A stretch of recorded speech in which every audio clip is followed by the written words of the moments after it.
Olá pessoal, seja muito bem-vindo, seja muito bem-vinda a mais um episódio do nosso OneCast, tá? Todas as quarta-feiras nós estamos aqui diretamente dos estúdios, tá, da RWTV, conectando pessoas, ideias e histórias. Gente, você que deseja fazer uma visita aqui nos nossos estúdios da RW, tá? É bem fácil, né, João Lemos? É bem facinho. É só você saber onde fica o INSS. Você já vai um pouquinho mais para frente ali, você já vai estar chegando ali na nossa igreja, tá? Então fica na Rua Ipiranga 357, tá? Aqui fica abaixo aqui as salas que nós temos aqui. Então vem aqui tomar um chimarrão, tomar um cafezinho com a gente e conhecer os estúdios também, né, João Lemos? Sei que você vai gostar aqui. Gente, antes de nós contarmos a história do evangelista João Lemos, eu queria que você compartilhasse essa live aí, jogasse no grupo dos seus amigos, no grupo da igreja, para que essa live possa ter bastante compartilhamento, tá? Então a gente sempre pede para você pegar esse link e jogar para os seus amigos, no grupo dos seus amigos, no grupo da empresa, no grupo da igreja, enfim, né? Quanto mais visualizações, melhor fica para a RWTV, beleza, gente? Pessoal, se você ainda não é inscrito, tá? Desculpe, se você ainda não é inscrito no nosso canal, já corre lá, se inscreve no nosso canal, tá, do YouTube, ative o sininho para receber todas as notificações, tá bom? Todas as notificações. Não adianta só se inscrever, você precisa ativar o sininho ali para que cada programações que tiver aqui na RWTV, ele vai dar um sinal ali no seu celular que nós estamos ao vivo. Então você precisa ativar o sininho, beleza, gente? Então compartilhe essa live, tá? Gente, também, você que está na sua casa agora, nesse momento, e tem uma TV Smart no seu quarto, na sala, enfim, tá? Você vai lá na barra de pesquisa, tá? E digita assim, ó, RWTV Oficial, tá bom? RWTV Oficial. Você vai estar vendo nós lá em 4K, tá? Imagem nítida. Eu tenho certeza que você pode estar agora nesse friozinho agora, né? Embaixo da coberta, na cama, no sofá, assistindo nós pela televisão, tá? Pela televisão. Você pode estar ali assistindo a gente pela televisão. Então, se você deseja assistir pela televisão, ok. Mas se você também deseja assistir pelo celular, também ok. Então, não deixe de deixar o seu like, deixar a sua curtida, deixar aí perguntas aqui para o nosso convidado que está aqui hoje, que nós já vamos conversar com ele aí, tá? Gente, digitando RWTV Oficial, você vai estar conectando Instagram, Facebook, TikTok, tá? E ali você vai encontrar muitos conteúdos relevantes, entrevistas inspiradoras, tá? Histórias que transformaram vidas. E então, gente, ó, lá no TikTok e também no Instagram fica todos os cortes que a gente faz aqui também, né? Todos os cortes fica ali para você que não gosta de assistir muita live grandes, então você assiste os cortezinhos ali, tá bom, gente? Vamos apresentar o nosso convidado de hoje, então? Nosso convidado de hoje é o evangelista João Batista Lemos, é isso? É isso aí. Ele que é nascido em 21 de novembro de 1966, esposo, pai de 3 filhos e membro da Igreja Evangélica Assembleia de Deus desde 1998. Ele se dedica ao estudo da teologia, com formação por instituições como ETBLU, FAEST, Refedim e também bacharel pela Unisa, acertei aí, ó. Com uma longa trajetória no ensino, atua desde 2005 como professor teológico, já foi coordenador de ensino e hoje segue formando vidas através do conhecimento bíblico. Seja muito bem-vindo, irmão João Lemos, aqui no nosso podcast. Obrigado, pastor. Boa noite a todos. Paz do Senhor. Uma honra estar aqui participando desse podcast e que Deus nos ajude, né? Vamos conhecer um pouquinho aí a vida do evangelista João Lemos, né? Ele que se dedicou à vida aí através do ensino, né? Nós vamos saber um pouquinho que inspiração que ele teve para ter esse ensinamento mesmo, ensinar as pessoas, né? Porque é tão difícil ensinar, né? Ali, talvez dando aula ali, as pessoas ouvindo é uma coisa, mas ensinar é uma coisa assim que tem que ter um dom também, né? Evangelista João Lemos, como começou a sua jornada de fé E o que te motivou a estudar teologia lá nos meados de 1998? Conte para nós aí como é que foi. Então, pastor, eu tive uma experiência já desde cedo, ali com 14, 15 anos, quando eu aceitei Jesus, né, na cidade ainda. E, então, como a gente morava no interior e havia uma dificuldade... Isso em General Carneiro? Não, isso no interior de Mangueirinha. Mangueirinha? Interior de Mangueirinha. Mangueirinha. Você é natural de Mangueirinha? Isso, vamos lá. E o meu pai trabalhava como obreiro voluntário na igreja e atendia nos domingos 2 congregações. Olha só! Então, domingo de manhã ele saía cedinho da casa e nós tínhamos EBD. E eu tinha 16 anos na época. 16 anos? 16 anos. Então, quando ele saía, aí ele me deixou encarregado para cooperar. E então foi ali que eu tive uma primeira experiência como professor de EBD, 16, 17 anos ali. Sabe? Então, a partir daí, eu senti uma necessidade de se aprofundar. De se aprofundar, de me capacitar. Senti aí o chamado para a área do ensino. E, João Lemos, na realidade, naquela época não existia internet ainda, né? Não existia nada. Era bem mais difícil os conteúdos. Bem mais difícil, com certeza. O acesso à informação era raro. Então, o pouco que se tinha era programas radiofônicos, né? Muito ouvido a voz missionária, os Gideões, era aquilo lá. E aquilo com uma certa dificuldade, né? Por ser interior também. E, então, a gente tinha as lições da CPAD, né, que chegavam até nós, então a gente estudava o trimestre, né, todinho. Mas era aquela coisa, sabe, o preparo era só Deus mesmo dando graça, a boa vontade da gente em querer aprender, em querer compartilhar com a igreja também, mas ali eu vi a necessidade de que para fazer a obra de Deus, você tem que fazer da melhor maneira, tem que se preparar da melhor maneira que você pode, verdade. Porque é para o reino e a igreja é a noiva de Cristo. E as pessoas esperam algo do professor, né, no caso. Com certeza. Como é que tu fazia para comprar esses livros, assim? Porque naquela época, claro, existia livros, né? O que não existia era a informação, que hoje tem chat GPT, tem, né, um monte de informações, enfim. Mas assim, tu era um cara que, um adolescente, na realidade, né, que comprava bastante livros. Os livros mesmo, a gente tinha pouca dificuldade, tinha alguma dificuldade, aliás, de adquirir livros, mas então isso tudo mesmo era a Bíblia, a lição. Olha só, raiz, né? Raiz. Isso, exatamente. Era a Bíblia mesmo, lição, e alguma coisa que alguns obreiros levavam e doavam para a gente no interior. Né? Então a gente tinha aquilo ali. Era limitado, na verdade, era muito limitado o acesso à informação. Deixa eu te fazer a pergunta. Eu achei que tu era de General Carneiro, porque você fala tanto de General Carneiro. Não, a minha história. Mas tu nasceu em. Como é que tu falou na cidade ali de? Interior de Mangueirinha. Interior de Mangueirinha. Não, mas eu nasci mesmo em Santa Catarina, Regional dos Guedes, e vim, né, novinho. Você é faxinalense? Faxinalense. Poxa. Registrado em Clevelândia. Ali perto de Xanxerê, ali? Isso, ali mesmo. Registrado em Clevelândia. Um abraço aos faxinalenses, ficamos 6 anos lá naquela cidade. Verdade. Fria, né? Como é que foi a tua ida para Mangueirinha? Depois eu vou entrar no assunto já aqui de novo. O pai, com 6 anos, eu tinha 6 meses, quando ele mudou ele já trabalhava numa empresa, estavam desmatando, né, o interior de Mangueirinha, e aí então ele ia, trabalhava, ficava 15 dias, e aí voltava para casa, às vezes mais, e aí, com o passar do tempo, a empresa, né, providenciou moradia, e então as famílias mudaram para lá. E aí eu com 6 meses fui, né, irmãos outros com 2 anos, uma irmã mais nova, mas nascido ali e criado no... Mas a tua criação foi em Mangueirinha, interior de Mangueirinha. Interior de Mangueirinha. Poxa, cara, então você andou bastante. Só de lá. Hoje o irmão aqui tem 3 filhos? 3 filhos. 3 filhos, né? Filhos. Tem uma psicóloga. Um agora é pastor da Quadrangular. E o mais novo, ele é membro da Igreja Batista e também é professor de EBD na Batista. Mas por que os batistas gostam da palavra, do ensino, Exatamente. Né? E ele é muito bom. Sabe? Modéstia à parte. Não é porque é meu filho, Olha só, cara. Mas eu sento para ouvir ele. Olha só. Até um dia fui participar de um EBD que ele estava dando aula ali.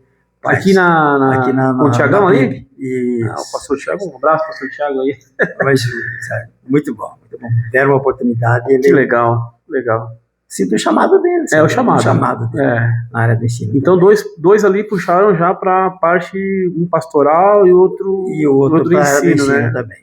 E a filha na psicóloga, né? Que legal. Coisa da aula. Ô, irmão João Lemos, algum momento marcante que despertou o desejo profundo de conhecer mais a palavra de Deus? Deixa eu emendar mais uma aqui para o senhor. Como foi a experiência nos primeiros estudos teológicos? Então, eu creio que um dos primeiros momentos que me despertou para a busca do conhecimento do ensino foi o fato de ter essa experiência ainda novo, como professor de EBD, com 16, 17 anos. Então, eu ouvi a necessidade de que o obreiro precisa estar preparado. Eu tenho um versículo-chave que eu guardo muito comigo, 2 Timóteo 2,15. Procura apresentar-te a Deus aprovado como obreiro, que não tem do que se envergonhar e que maneja bem a palavra da verdade. Então, eu acredito assim, antes de qualquer convite do obreiro, do pastor, a pessoa já deve se apresentar para ele aprovado. Não há necessidade do pastor dizer, faz teologia porque eu estou pensando em ter separado a palavra. Não. Já se apresenta aprovado, já faz, estuda, se prepara. A obra necessita. Na realidade, é uma cultura da Assembleia, né? O pessoal é meio preguiçosinho para fazer teologia. Né? Só faz teologia quando é para... Você percebe outros ministérios aí, a pessoa não sai, ele não é chamado, por mais que ele tenha uma vocação, ele tenha um chamado, ele não é separado se ele não tiver uma formação. Justamente. Uma formação e tem alguns ainda que fazem a teologia aqueles meses para ser consagrado e depois... vai lá e cancela. Tem essas coisas, né? Mas é coisa da vida.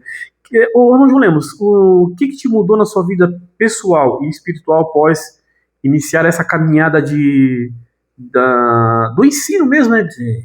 Eu creio que é amadurecimento, sabe, professor? Isso ali é inevitável. Um adolescente tão novo, já com uma responsabilidade tão forte. Exatamente. Então, o que acontece? Você, a partir do momento que você tem o contato com o ensino, com a busca da palavra, ele vai te amadurecendo. Até mesmo porque em algum momento você passa a ser visado, as pessoas começam a olhar para você.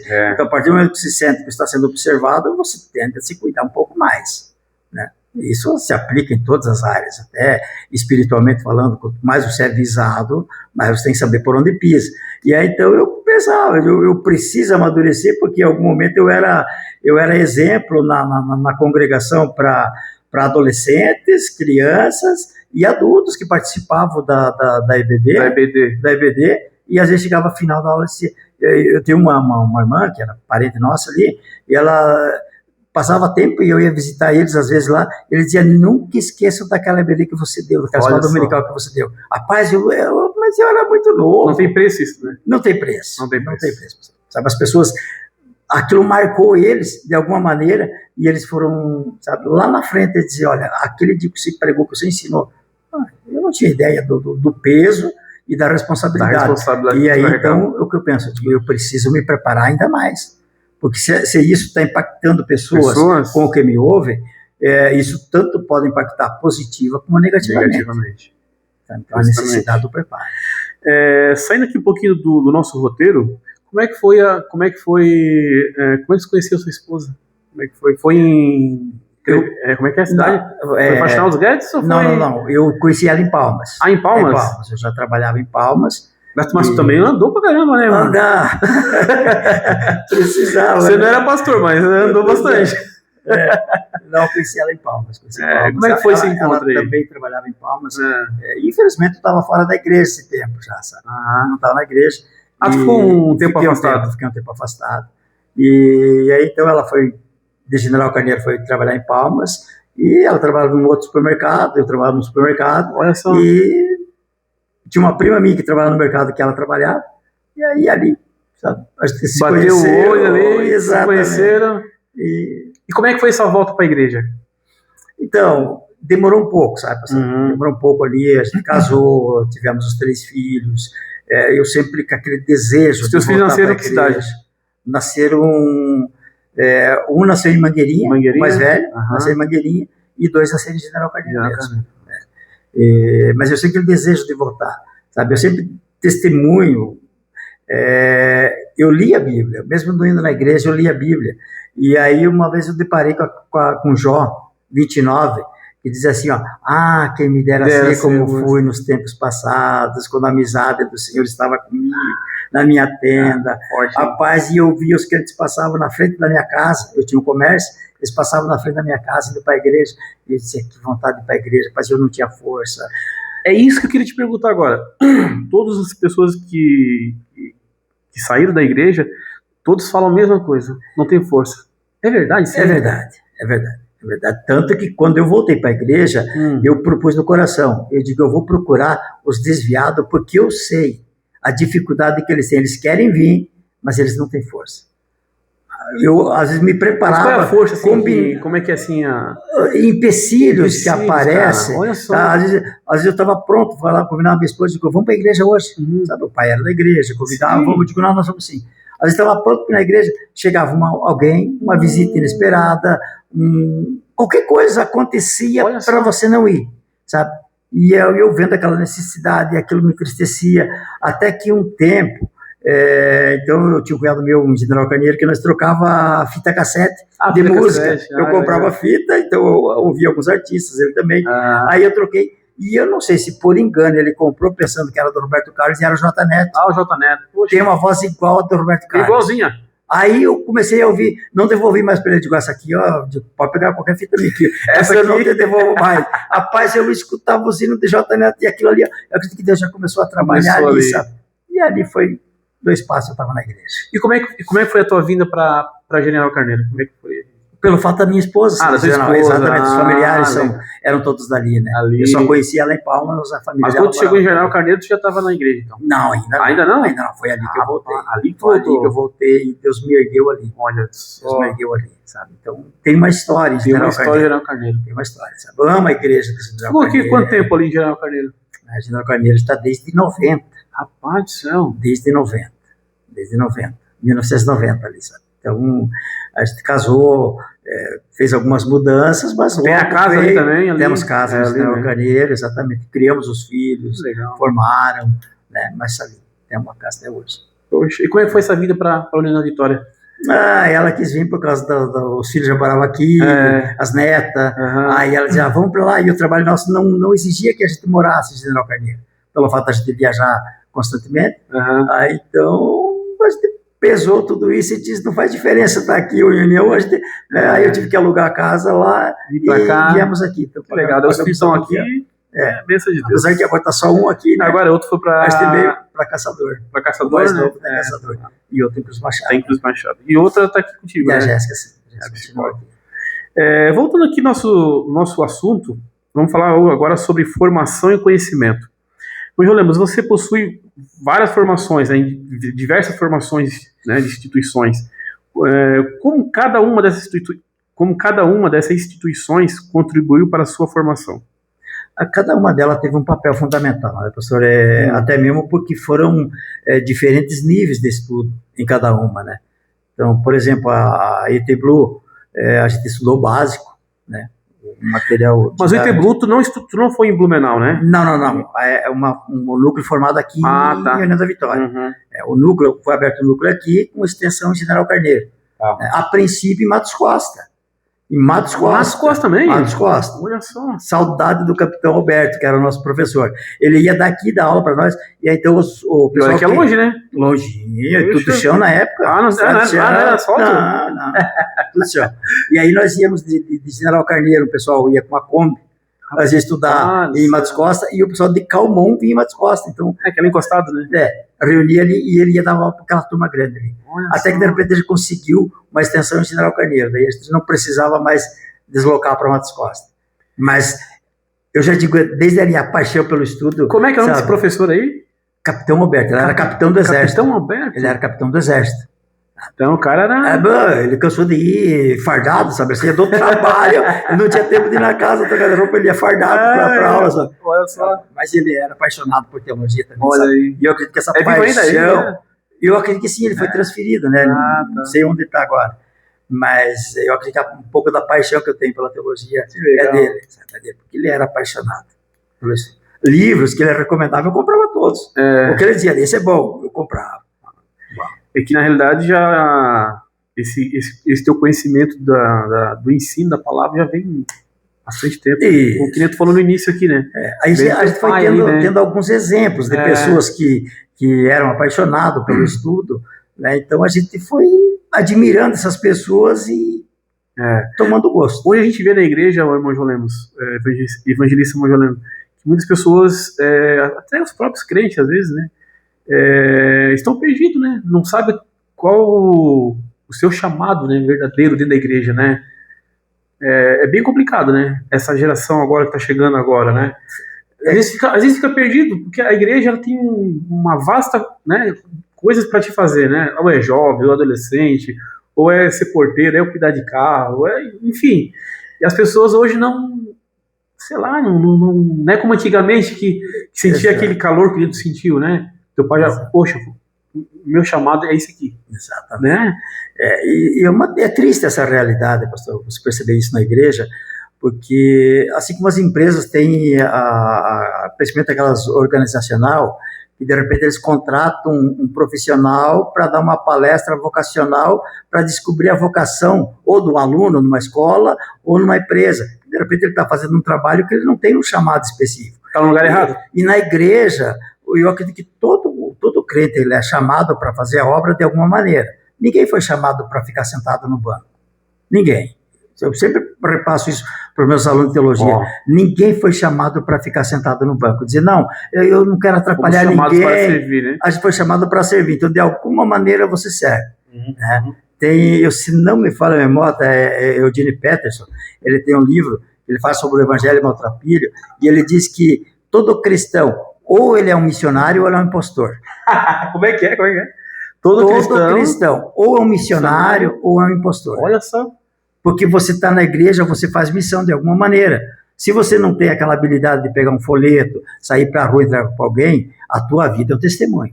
Alguém está te observando, então você está evangelizando de alguma maneira.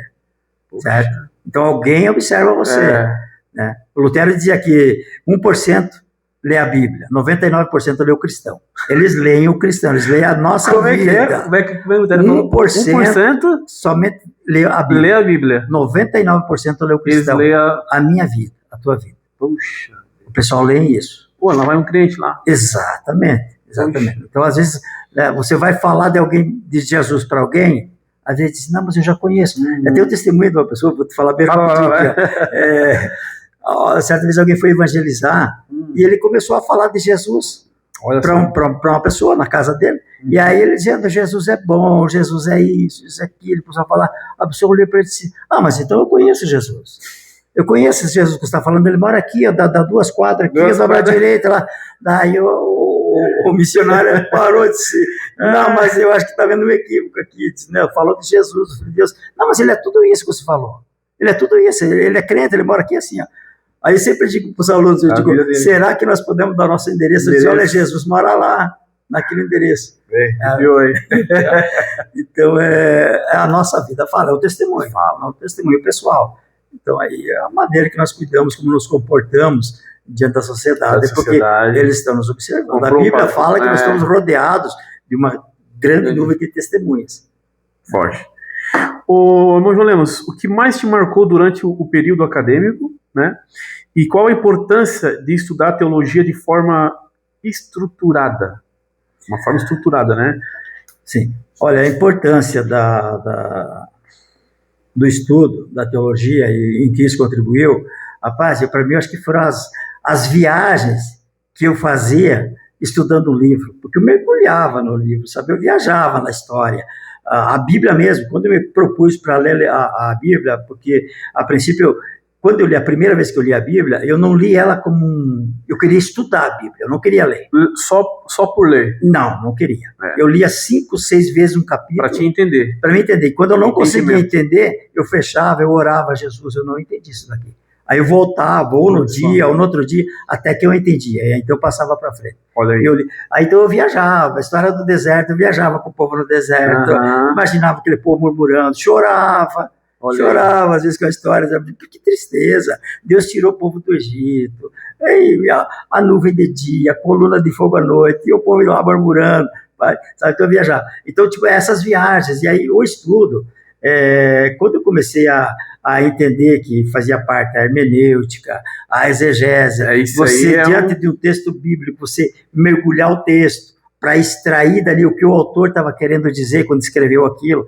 rapaz, aquilo ali me fascinava, sabe? Então, até hoje, qualquer leitura que faça, assim, eu procuro entender, aqui, sabe, fazer uma exegese, a hermenêutica é importante. Eu acredito que todo estudante de teologia, ele precisa ter essa experiência, precisa ter esse contato, ele precisa, quando eu digo, ele precisa amar isso, ser apaixonado, porque senão ele vai fazer sempre uma leitura superficial. Justamente. Ele vai estar fazendo uma exegese, não uma exegese, que é extrair o original do texto, ele vai estar dando uma interpretação pessoal, quando não é realmente o que o autor queria dizer.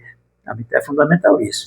E a questão do estudo estruturado é porque a possibilidade que você tem de aprender as doutrinas bíblicas numa maneira metódica, sistematizada, é muito mais fácil. Então, por exemplo, na nossa turma do básico, nós temos ali pneumatologia, que é o estudo da doutrina do Espírito Santo. Olha só. Você estuda passo a passo. Ramateologia. Que na igreja, talvez no culto, não vai ter... Não vai ser possível, não é possível. Então, e no estudo, por exemplo, estudar ramateologia, a doutrina do pecado, você vai estudar a queda no jardim, as consequências, tudo isso, até a redenção, até a cruz. Então, todas as consequências da queda, morte física, morte espiritual, sabe? Então, o estudo estruturado proporciona um crescimento maior, um conhecimento maior, sabe? Que legal. Ô, evangelista João Lemos, como é que foi, qual o ano, tu lembra mais ou menos assim, o ano que tu começou a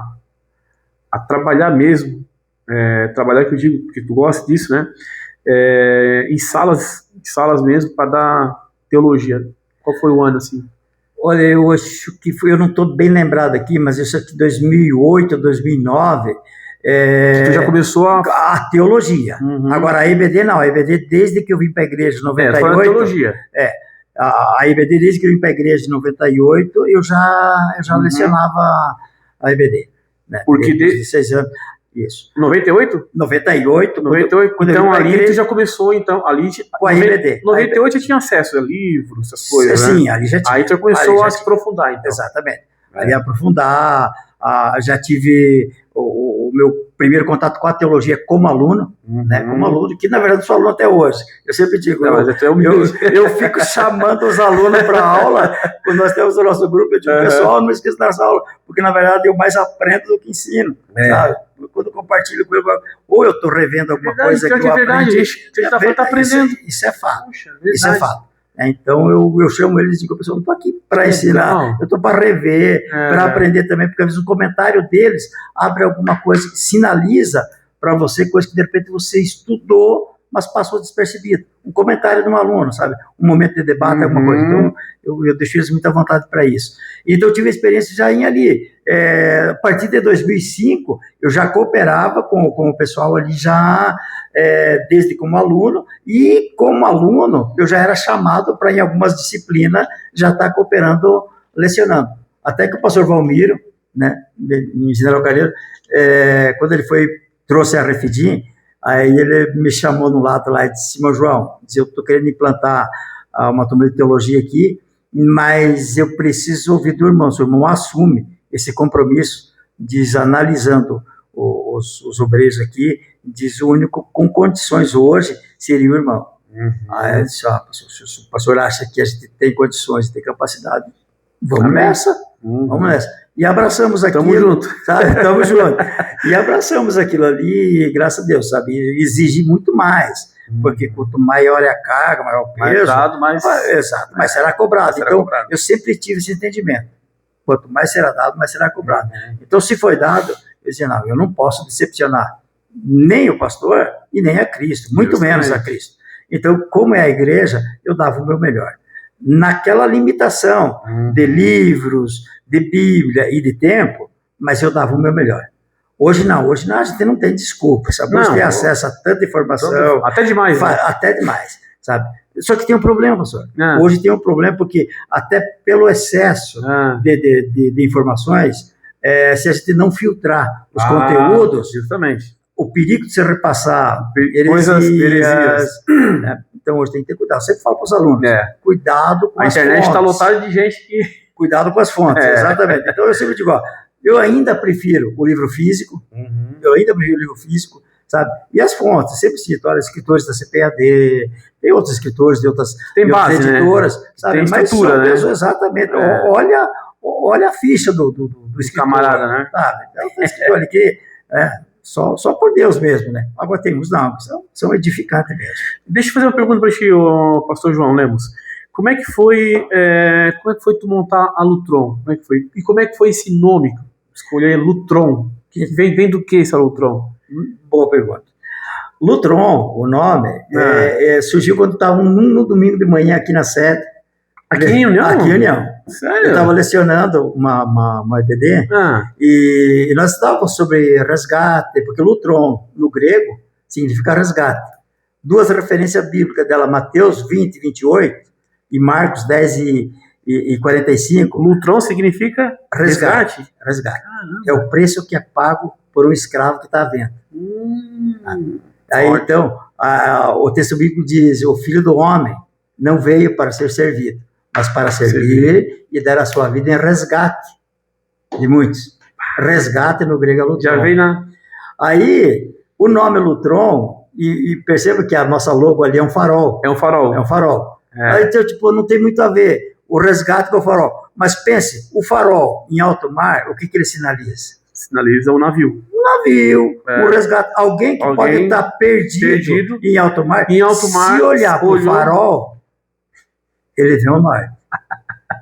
Sabe? Forte, cara. E o resgate que eu pensei na época é o resgate do conhecimento. Olha só. O resgate do acesso à teologia, de proporcionar às pessoas, porque de repente pessoas que estão perdidas, e cá entre nós, pastor, às vezes dentro da igreja. Dentro da igreja. Pessoas que estão lá com alguns anos de fé, religiosos, na verdade.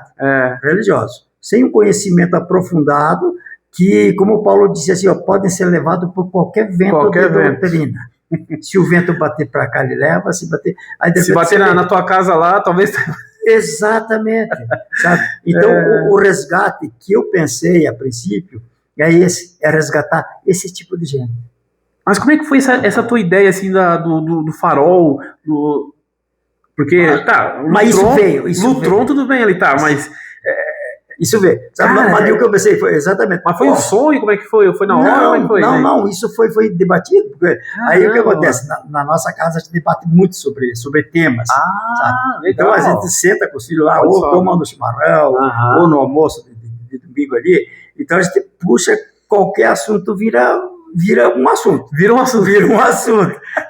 Então a gente fala por muita coisa. Aí o sonho da escola, na verdade, foi durante a pandemia. Sabe? Durante a pandemia. Durante a pandemia ali, então eu vi alguma coisa sobre um anúncio de uma franquia, e aí então eu pensei, tá aí. Mas o que acontecia? Eu só tinha teologia livre, eu tinha o bacharel livre, e eu pensei, não, eu vou fazer uma formação reconhecida pelo MEC, aí eu posso responder pela escola. Eu respondo pelo MEC, eu respondo pela escola como bacharel em teologia. Aí fiz a formação, né? 4 anos de estudo de teologia. 4 anos? 4 anos. 4 anos. E aí, né, certificado, tudo certinho. Aí, quando adquirimos o diploma mesmo? O diploma, e aí fomos atrás de implantar a escola. Sabe? E durante essa fase, a gente já estava estudando logo, nome. O nome, apesar que já tinha definido lá atrás. Já tinha definido aqui dentro, tinha definido lá atrás. Mas a logo ficou...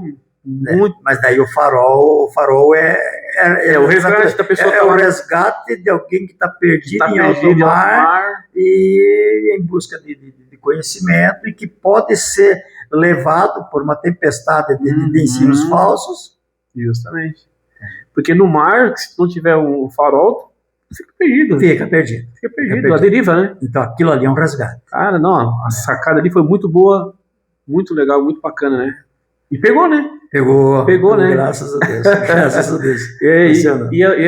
E eu não sabia que Lutron significava resgate. Resgate. No original, ela é o preço pago por um escravo que está vendo. Lutron não é grego nada, né? Grego. É grego? Grego. Ah, é grego? É uma palavra grega. Olha só. Rapaz, Na época os escravos eram postos à venda, né? Isso. Então alguém que queria adquirir olhava, pagava o preço e levava para casa. Alguns compradores só compravam para dar liberdade, não queria nem manter eles como escravos, né? Então esse ato de resgate no original é Lutron. Como é que funciona essa tua vida corrida? Você é corrido, tu é um cara que é vendedor, né? É representante, né? Comercial, né? E tira o tempo ainda para estudar, porque você tem da teologia aqui na igreja sede, tanto para Refedim como para Lutron, né? Lutron. Como é que funciona esses Tens uma equipe legal ali? Como é que funciona? Rapaz, não, a gente tá bem corrida, até mesmo porque a gente tá procurando. Tem uns companheiros aí, por exemplo, o Rodolfo, tem ajudado a gente, o Fábio, quando estava aqui, me auxiliava também. Mas hoje a gente está com a Lutron no Noro Serpa. Olha só. Nós estamos numa turma, 2 turmas. Mas tu vai até lá ou como é que é? Eu tenho professores lá. Ah, tem professor. Tenho professores. Tem um núcleo na sede e uma extensão numa congregação, que a extensão tem 16 alunos. Tem mais alunos na extensão do que no núcleo, na sede, que está com 10 alunos. E aí temos aqui, estamos com 3 turmas aqui, né? Uma básico, um avançado. Que eu sei que vocês fazem terça-feira e as quartas. Segunda e terça, né? Aí, segunda uma turma e terça 2 turmas. Mas daí segunda-feira fica o quê? Refedim? Não, Refedim estamos concluindo. Estamos até concluindo. Até formatura agora, dia 24. E aí as 3 turmas são do básico. São do básico, são da Lutron. E aí temos em General Carneiro, temos 2 turmas. General Carneiro, uma do avançado e uma do básico. Lutron. E em Calmon também temos uma turma do básico. Lá onde que o capitão ia lá? Ele ia em Matos Costa. Matos Costa, E nós estamos em Calmon. O pastor Cristian deu um maior apoio para nós lá. A gente abriu a turma lá. Segundo ele, nós somos resposta de oração. Olha aí. Ele estava orando, pedindo para que Deus mandasse alguém para ajudar ele na área do ensino. E aí, naqueles dias, eu entrei em contato com ele, ofertando um curso teológico. Ele disse, vem aqui, vamos conversar. E aí ele me contou isso. Resposta de oração. Resposta de oração, sabe? Estamos lá. A gente vai até no interior, na Lixiguana, a 15 quilômetros dali, dar aula para uma turma, tá lá. A maioria é obreiro, sabe? Olha aí. Estrada de chão, mas vamos lá. A Lutron tá lá. Tá lá. O farol tá aí. É o farol. Estamos lá. Ô, irmão João Lemos, desde 2005 você atua como professor, né? Como você surgiu esse chamado para ensinar? Né? Como é que foi? Olha, como eu te falei, eu acredito que já foi desde cedo, né? Quando o pai já me deu essa oportunidade, me chamou para cooperar na escola dominical ali com 16, 17 anos, então eu já senti essa necessidade. E aí as oportunidades foram vindo, sabe? Então, na época, o pai já morava em General Carneiro, e o pai era presbítero na época, e aí quando, né, fui para a igreja, e aí o pai tinha muita amizade com o pastor, e aí o pai disse, olha, eu acredito que ele se sai, mas eu até então não sabia se realmente era aquilo o meu chamado. Cooperava lá, mas aí para você consolidar alguma coisa, você tem que ser submetido, de repente, a uma prova para dizer, isso daí. E aí o pastor me deu oportunidade, né? O pastor Ercílio me deu oportunidade e graças a Deus, Deus foi honrando a gente ali, sabe, pela dedicação, e a gente se firmou como professor de escola dominical. E dali para cá passou pastores e a gente ficou. Qual o maior desafio em ensinar teologia dentro das igrejas? E o que te motiva a continuar ensinando até hoje? Olha, pastor, eu acredito que o maior desafio hoje é você encontrar pessoas apaixonadas pelo estudo, pelo conhecimento, sabe? Porque, infelizmente, você... Deixa eu interromper um pouquinho. Tu acha que o assembleano ele é meio preguiçoso para teologia? Devo ser sincero? Deve ser sincero. É preguiçoso. Porque a gente vê Batista, que são referências, os caras estudam mesmo, né? Exatamente. Olhando para outros ministérios, você vê as pessoas ali com aquela paixão, aquele, sabe, domingo de manhã, o pessoal, sabe, graças a Deus aqui tem, o pessoal tem também, pastor, você está todo domingo, sabe? Mas aquilo ali é uma referência. Não perde. Você quer dizer, no frio, né? Houve um tempo que eu lecionava lá em General Carneiro. É frio, né, cara? Frio. E aí passou um pastor na época lá e eu cobrava do obreiro dele. Eu disse, mas o pastor não vem na IBD. Na IBD? Eu digo, os alunos não vendo ele. Referência. É o farol. Exato. O que o obreiro me disse, não, João, mas ele já é pastor presidente, ele não precisa aprender mais. Não, aí que ele precisa, né? Eu digo, mas daí então ele tinha que ensinar nós. Se ele já sabe tudo, ele precisa ensinar nós. Rapaz, aí você vê aqui, você chega ali, eu fico até constrangido. Fica até na frente ali, né? Rapaz, ele fica na primeira cadeira, homem. Sabe? Aí você ensinar na frente de um professor. Você é um professor nato, né? As mensagens dele, o ensino, sabe? Aí então você fica meio assim, Deus dá graça, mas... E ele deixa a gente à vontade também, sabe? Ele conversa, então... Mas, na verdade, a Assembleia de Deus ainda deixa a desejar. Desse lado de evangelização e de estudo. E de estudo, sabe? Porque o que eu penso, pastor, hoje a nossa igreja é frequentada por grande parte, um grande número de pessoas com formação superior. Que antigamente não tinha, né? Não hoje tinha. Eu até perceba que algum tempo atrás, a nossa igreja era vista como...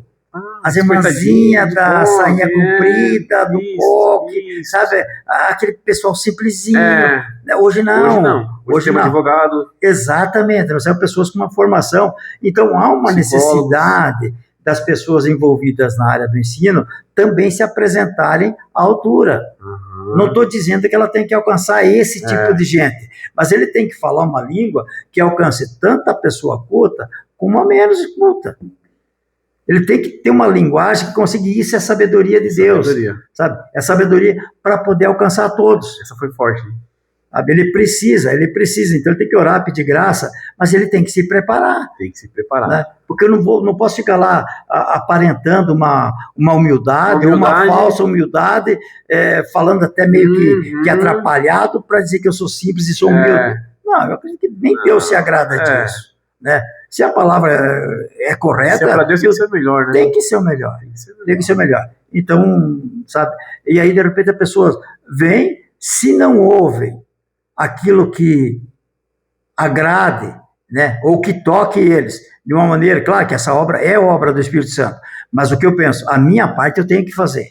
O meu preparo, a minha dedicação, a minha leitura, a preparação da mensagem, esboço, a revelação, não. A revelação vem de Deus, vem do Espírito Santo. Mas a minha parte, preparar, se for necessário um esboço, alguma coisa ali, eu tenho que fazer.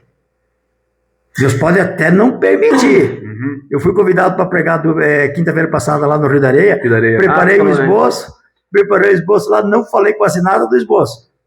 Deus levou para um outro caminho e a mensagem fluiu, mas... o que eu tinha que fazer, eu fiz, a minha parte, agora é o Espírito Santo que age.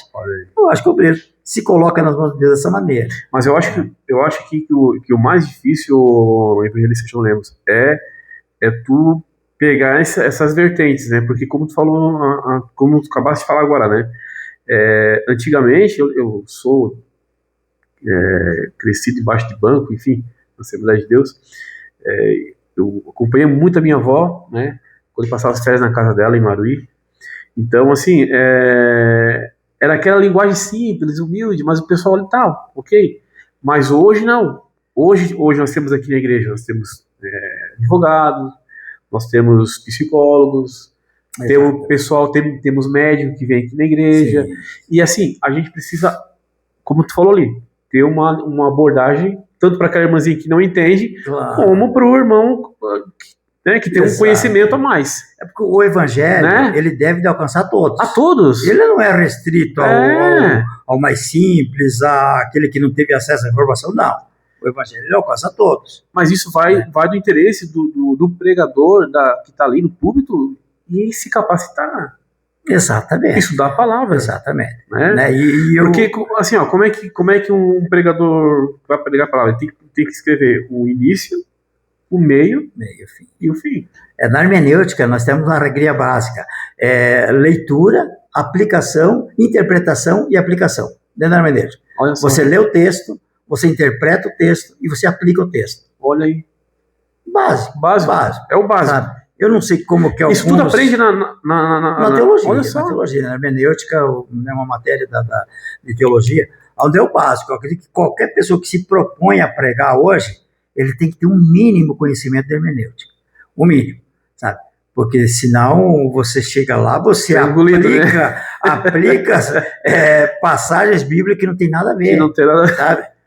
Ou aquilo lá está no sentido literal ou figurado, e é importante você explicar para a igreja, né, a maneira que aquilo ali, a circunstância, o contexto em que o texto foi escrito, e depois a importância da interpretação.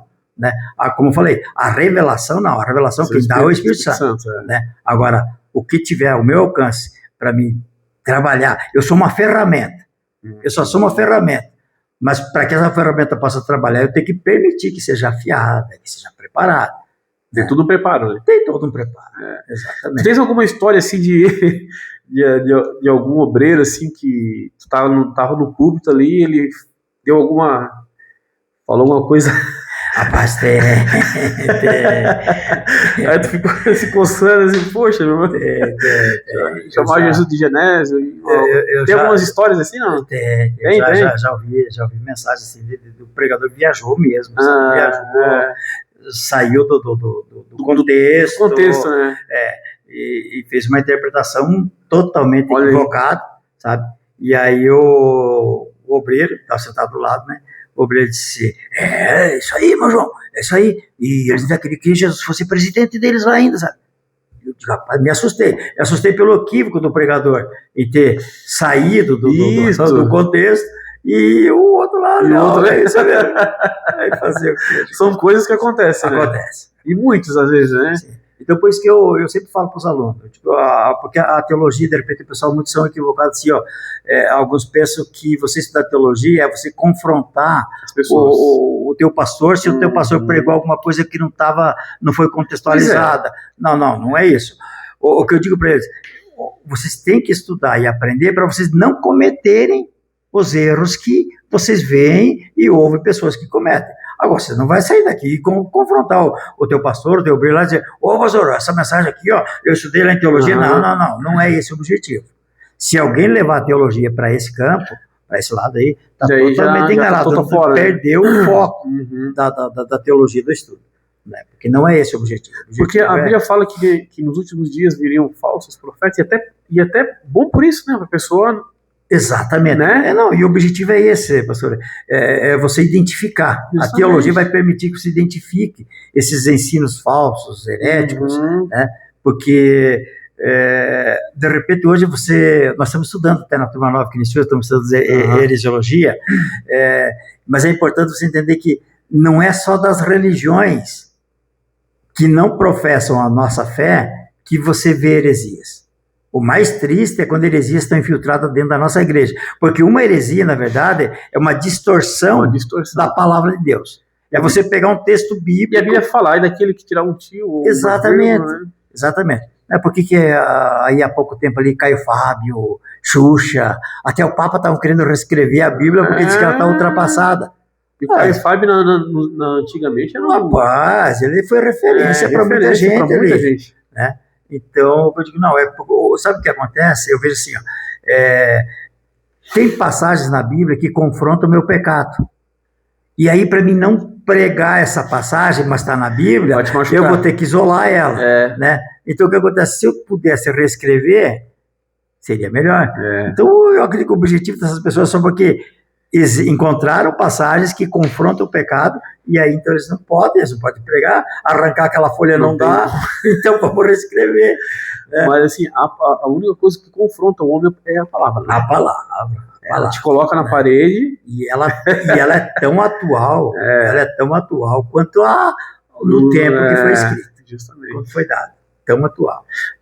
Tem alguma pesquisa, alguma coisa que fala assim, que 10% estudam teologia para isso, 5% estudam porque são obreiros, tem alguma pesquisa assim, ou não? Eu não sei.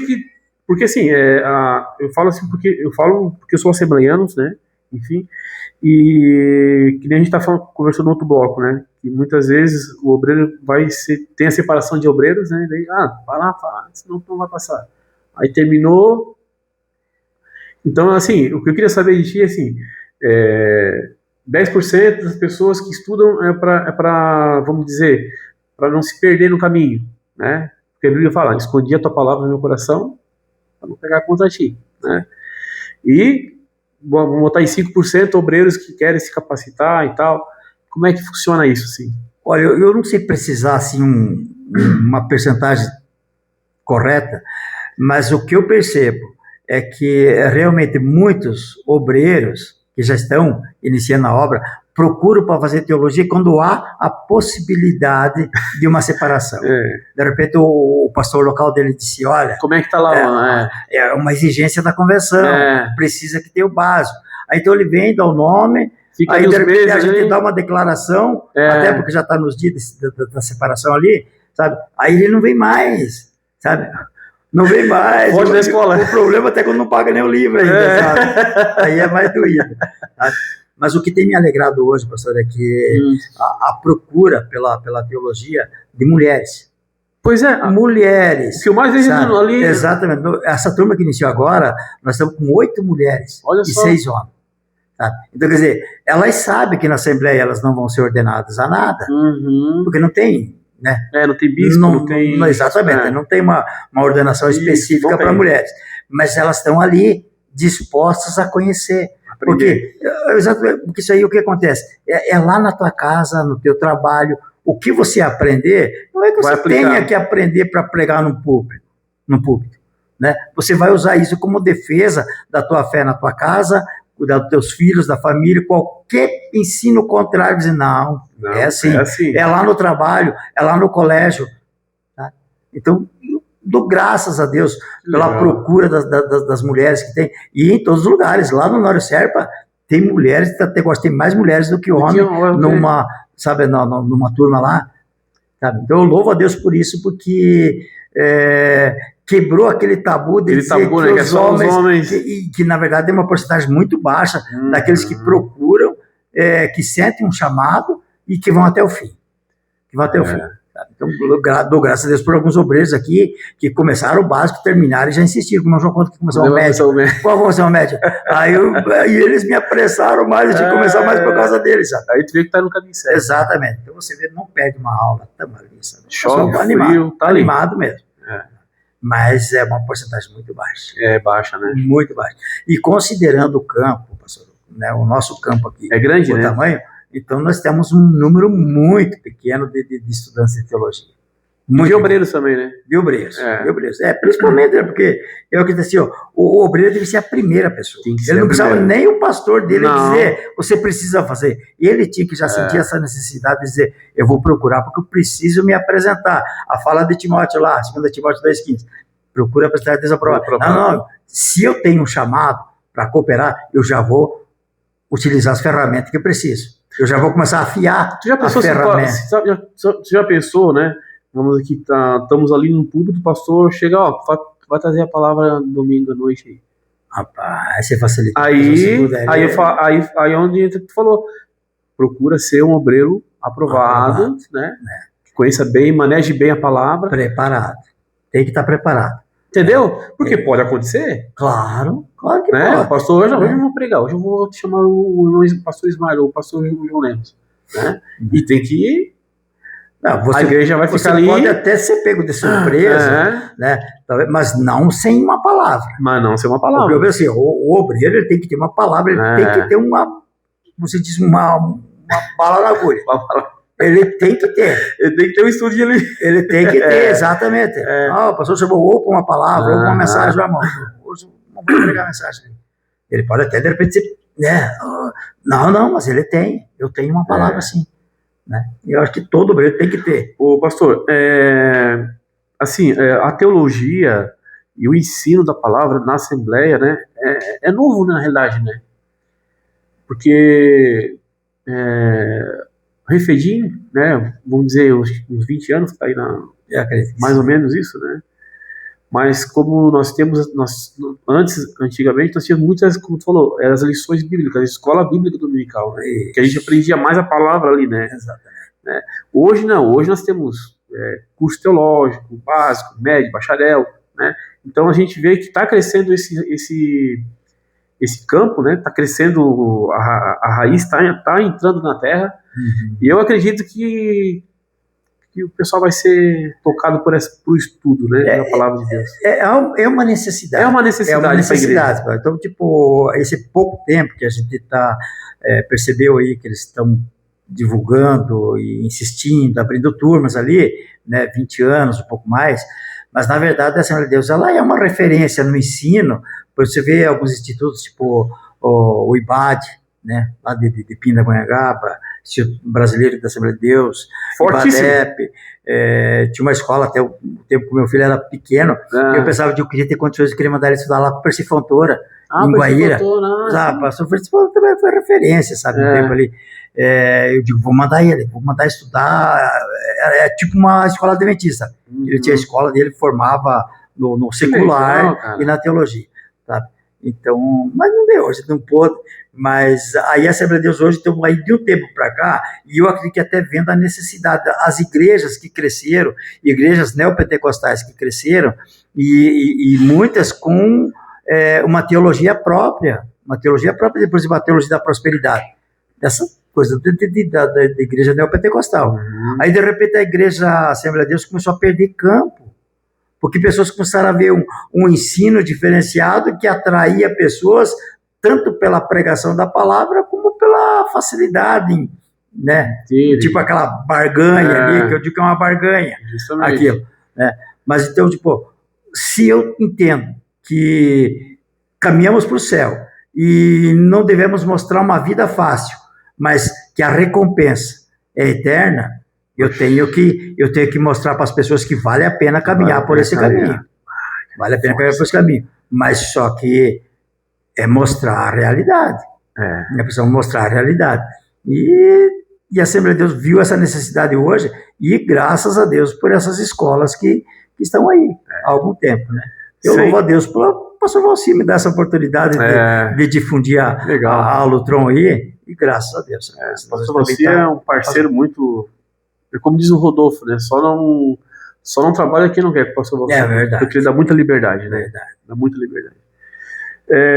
Pastor João, como é que tu concilia a família e o teu trabalho? Né? Porque assim, eu vejo assim, a tua dedicação, sou um cara que observo muito, sabe? As pessoas.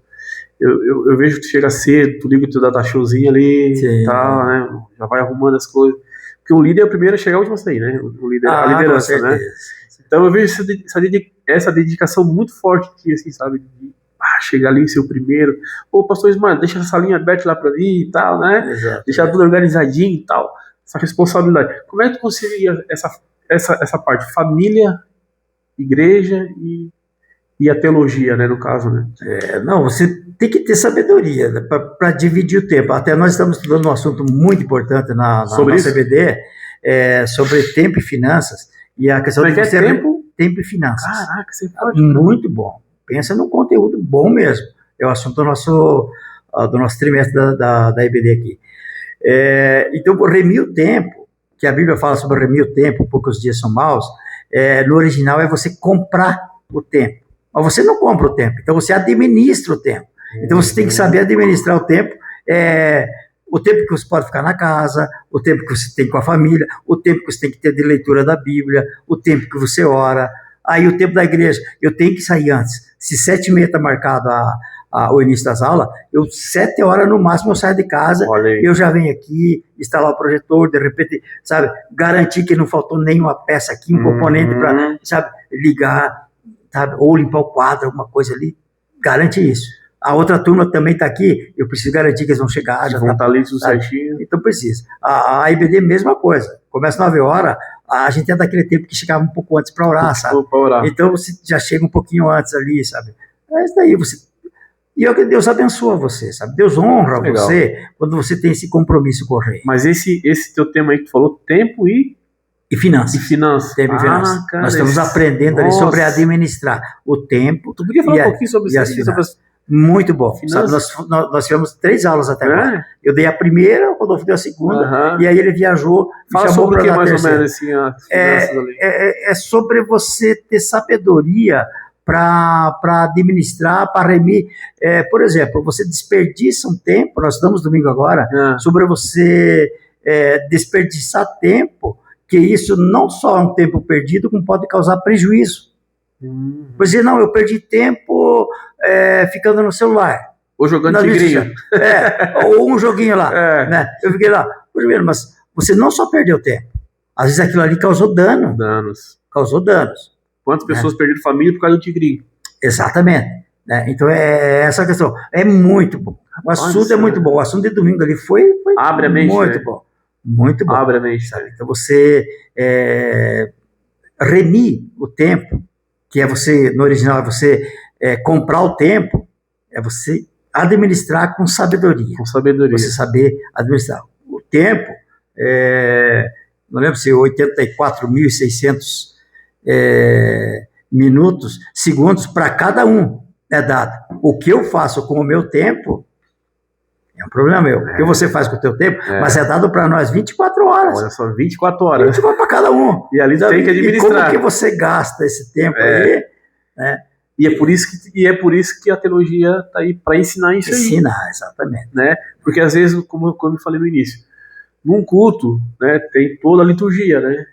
Aí no final a pregação, né? Sempre no final a pregação. Aí depois o apelo e a bênção apostólica. Mas o pastor ele não vai destrinchar, por exemplo, esse tema que tu estás falando aí sobre finanças e tempo. Né? Exatamente. Mas agora, isso aí vai ser destrinchado aonde?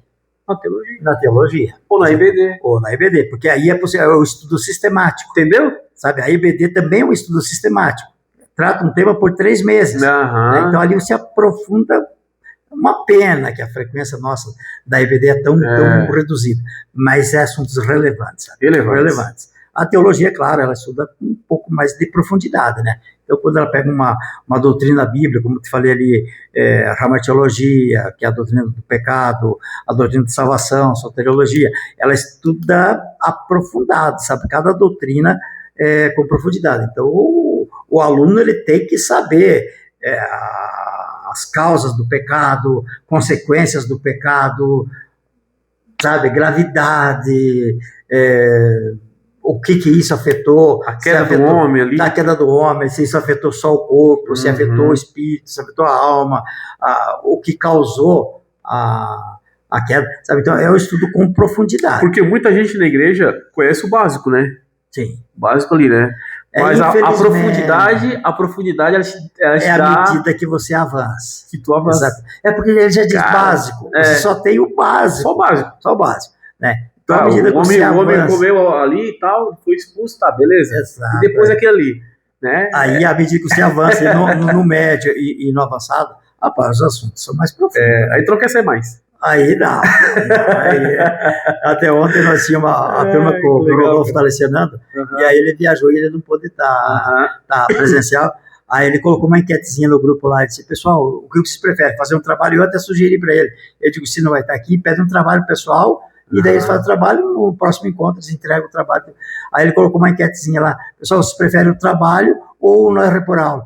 Todo mundo votou que quer repor aula, porque eles querem estar presencial, eles querem estar aqui.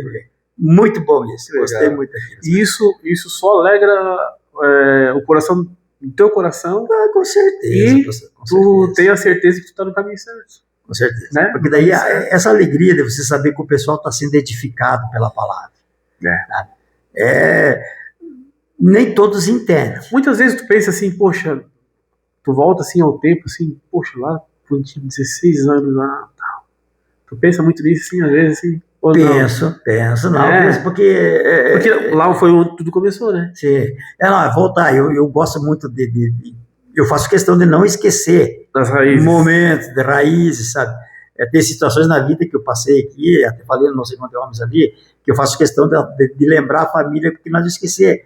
Se hoje Deus nos deu uma condição um pouco melhor, a gente já viveu tempos difíceis. Sabe? Então, faço questão. E a questão do ensino é a mesma coisa, sabe? Então, quando lá atrás, sem recursos, sem sabedoria, sabe, tímido, tremia, com a lição na mão ali, porque eu estava diante de adultos, eu tinha 16 anos. Pessoas mais velhas também? Sim, né? Eu estava diante de adultos ali, sabe, e tremendo. Aí, de repente, mais tarde, alguém, um adulto te procurar e dizer: olha, eu não esqueço daquela BD que você deu. Rapaz, isso é gratificante. Não tem dinheiro, né? Não tem preço que paga. Muito bom. Gente, então conversamos com o pastor João Lemos, né? Ele que é Como é que se diz como é que se diz o ditado? Diretor? Diretor da Lutron, Escola Teológica, né? Então, ó, você escuta essa live aí que ele falou o que o significado do Lutron é grego, né? Grego, uma palavra grega.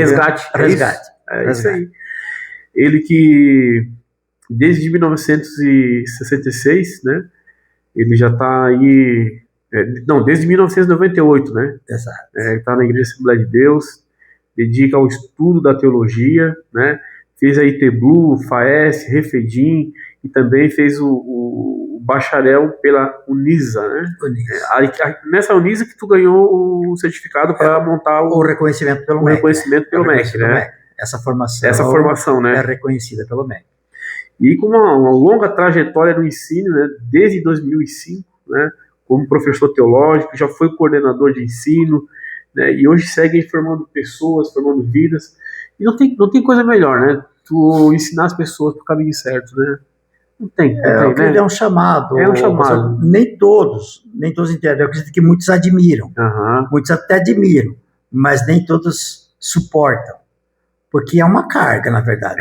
É uma carga. Ele exige um sacrifício, porque não é só você pegar a lição da EBD, estudar ali, chegar ali. Sabe dizer, não, esse texto... modéstia, a parte do domínio. Tem que fazer um conhecimento a mais. Não. Ele exige um tempo de pesquisa, um tempo de oração, comparação com a Bíblia, se realmente aquela referência citada ali procede, se está na Bíblia mesmo. Agora, a teologia não, a teologia exige muito mais.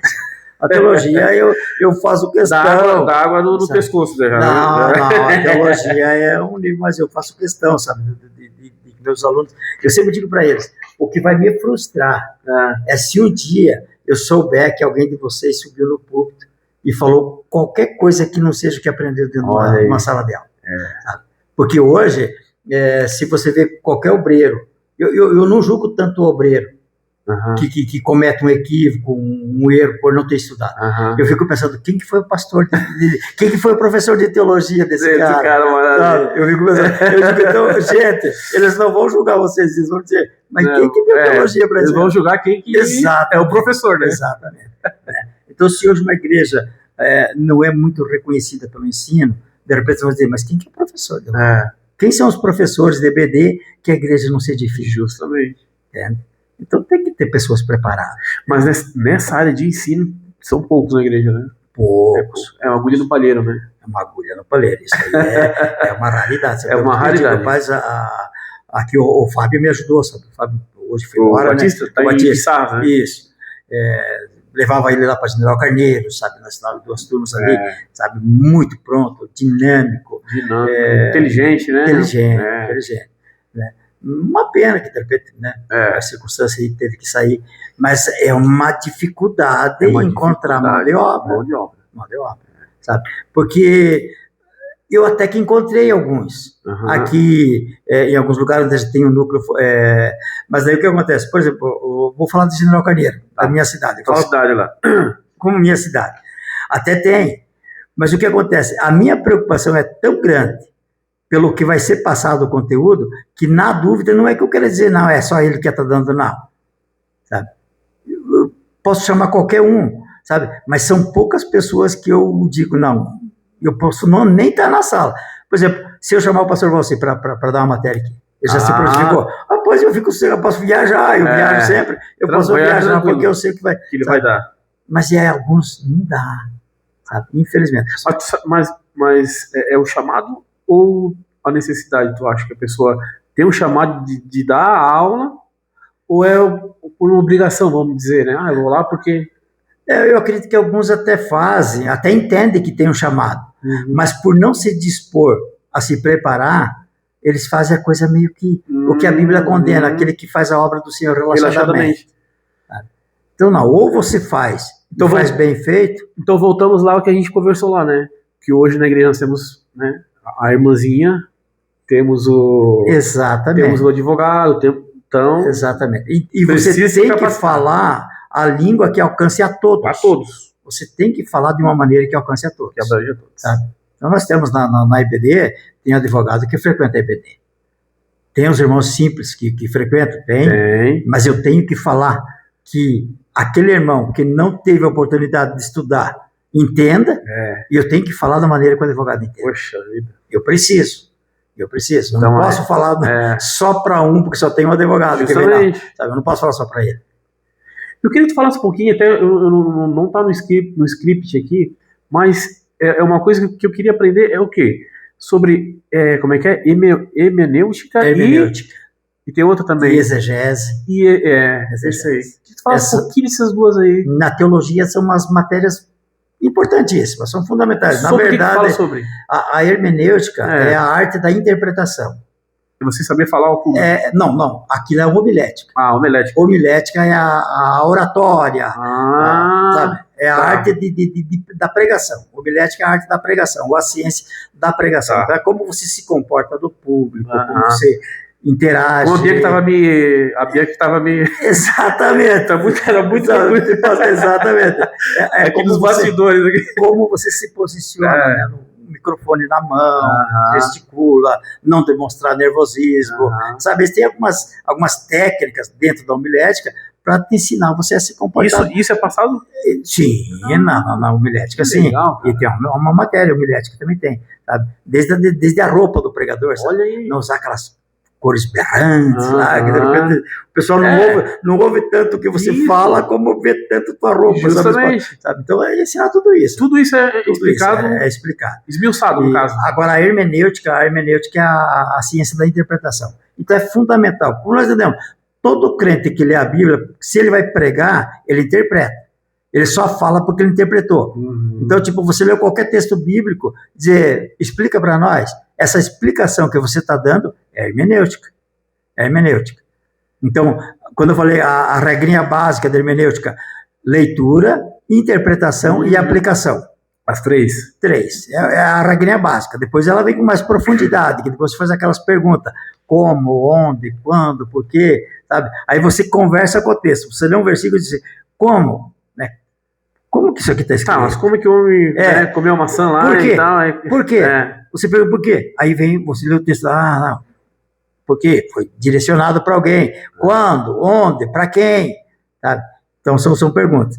E a exegese é uma palavrinha também um pouco difícil na teologia, mas tem duas palavras semelhantes. Exegese e exegese. A exegese é quando você mergulha no texto, que é mais profundo, e extrai o original. Puxa. Você extrai o que o autor quis dizer com o que está escrito. Rapaz do céu. Sabe? Então, nós entendemos que a Bíblia não foi escrita para nós. Ela foi escrita para o povo judeu, né? Com exceção de algumas profecias, mas as profecias, a maioria são todas para o povo de lá, né? Cristo veio para o povo de lá, né? A salvação foi estendida a toda a humanidade, mas a princípio foi lá. Então nós entendemos o quê?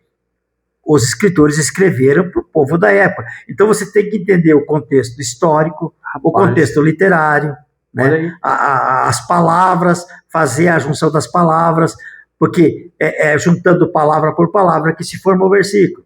Sabe? Então aí você faz... Como é que tu falou? O contexto literário. Juntando, como é que é? Palavras por palavras. Que dá um versículo. Deu um versículo, sabe? E às vezes uma palavra dessa, extraída, e que não seja do original, ela modifica todo um texto. Ela modifica todo um texto. Então a importância da exegese é você mergulhar e extrair o que o autor quis dizer. Aí eu sei, o pastor, o que o profeta quis dizer para a nação de Israel quando escreveu sobre o Vale dos Ossos Secos. Eu estudo e extraio aquilo. Agora, a aplicação, aí fica a liberdade. O pregador tem a liberdade para fazer isso. Sabe? Então, a leitura, a interpretação e a aplicação. Mas a interpretação, quando eu aplico a exegese, a minha preocupação é pregar o que o escritor quis dizer. E a outra palavrinha que eu te falei é a exegese. A exegese, eu não me importo com o que o autor quis dizer. Eu leio o texto e digo, isso aqui é isso, isso e isso. Não importa se ele lá estava querendo dizer, eu não analiso o contexto histórico, o contexto literário. Não, eu me preocupo só com a interpretação que eu dou para o texto, porque hoje não o que o texto dá para mim. Porque hoje tem várias traduções, né, da Bíblia, né? Então isso também já... Não, e por causa da heresia surge muito daí. Aí, né? É uma maneira distorcida. Você lê, distorce o texto, Pedro disse numa passagem, ele disse assim, ó, muitos dos escritos de Paulo são de difícil compreensão. Olha só. E alguns utilizam esse texto para distorcer a palavra. Pegam mensagens de Paulo, que é difícil de compreensão, se não analisada, se não fizer uma exegese apurada, você não vai entender, aí eles interpretam da maneira que eles querem. E aí, de repente, eles começam a despejar isso nas igrejas, nos púlpitos. Então, por isso... A importância então, do estudo, né? Do estudo. Então, a gente bate muito na teologia, claro, a gente estuda as doutrinas bíblicas, mas quando o assunto é hermenêutica e exegese, não adianta você ter um conhecimento aprofundado das doutrinas, mas não saber extrair aquilo para repassar para a igreja. Eu conheço gente que já leu a Bíblia 4, 5 vezes, mas não entende nada da Bíblia.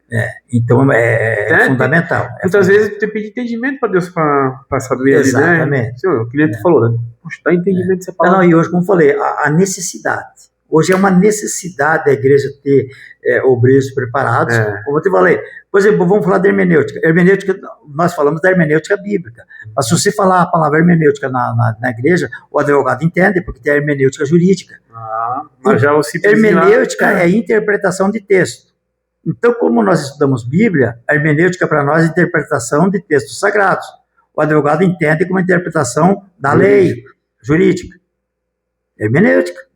Entende? E eles ensinam lá. Sim, você vai numa aula de direito lá, vai ter alguém ensinando hermenêutica jurídica. Olha ali. Sabe? Então, a hermenêutica é fundamental. Sabe? Você lê e interpretar. É a regra básica, né? Quando o Filipe disse quando o eunuco disse para Filipe lá, ele perguntou para ele lá, entende o que lês? Ele disse, mas como que eu vou ler se ninguém me explicar? Aí o que Filipe fez? Hermenêutica, pegou o texto de Isaías. Aqui está dizendo isso.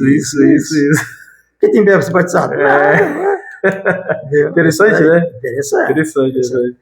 Gente, olha, como é que a pessoa faz para se matricular? Como é que a pessoa faz para ter essas aulas? Quais os dias? Como é que...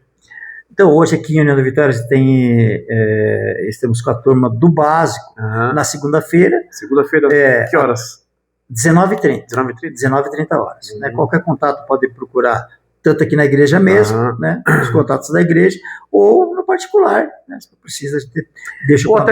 Ou até mesmo na página do Instagram. Na página, exatamente. Pode procurar. Nós temos uma página na internet lá, né? também. Isso, né? Uma página na internet.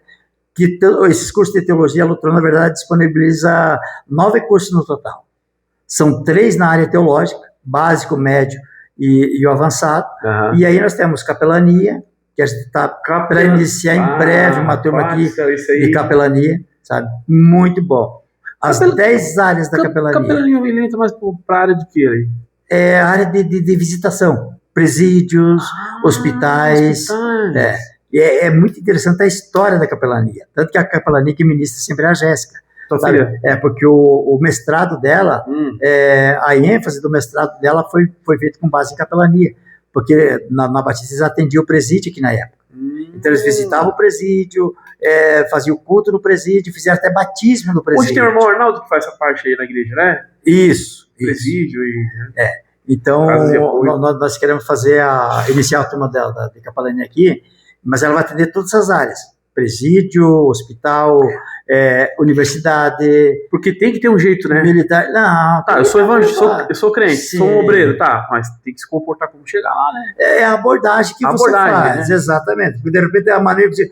É mesmo que você chegar na casa de alguém, entregar um folheto para alguém, mas se a maneira que você chegou, abordou, não foi uma maneira correta, a recepção vai vir mais ou menos naquela turma. Justamente. Então, é ensinado isso.